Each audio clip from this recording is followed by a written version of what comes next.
This event is aimed at anybody that's had a stroke and their carers. A lot of people feel that they've had a stroke and that's it. They're discharged from hospital and there isn't anything other than what they know that they've learned in hospital.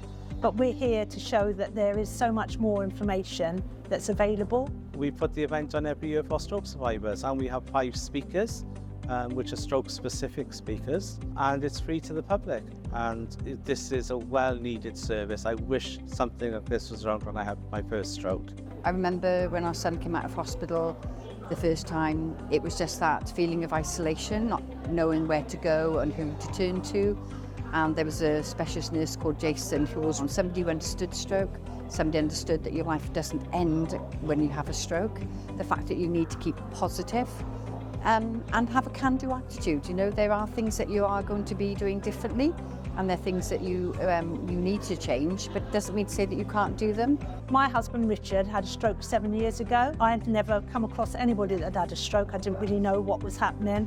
The hospital discharged him with no sort of afterthought really of what we were supposed to do. But then somebody from the Stroke Association came to visit us and told us about the Neath Port Talbot Stroke Group. So I took him along and it just changed our lives completely. We found like-minded people, nobody judged us. It was wonderful. We had all that like a new family. My name's Rachel and I am the project lead on Neath Port Talbot Wellbeing After Stroke project. The Wellbeing After Stroke project is the first of its kind in the whole of the UK. The project launched in October of 2023. It's a partnership project between Neath Port Talbot Mind and Neath Port Talbot Stroke Group. We had a target that we needed to reach from our funders of 290 individuals for the year, and we actually surpassed that target in 10 months, having supported 306 people throughout that time period. Many of them access more than one part of the project, so they may start by doing some one-to-one counselling to really get that improvement in their mental health.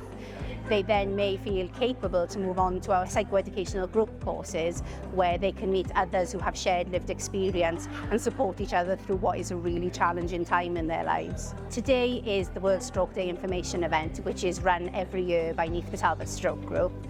There are so many exhibitors here every year demonstrating the services that are available on a statutory basis, but a third sector basis as well. When someone has a stroke, sometimes we as stroke survivors become a little bit oblivious to our foibles and the things that we can't do anymore and the things that we struggle with. However, the carers then have to pick up on that because we are not accepting that there's anything wrong. So do the family members. So they need help, sometimes more so. The amount of information and help that's here for them is immense. It really is.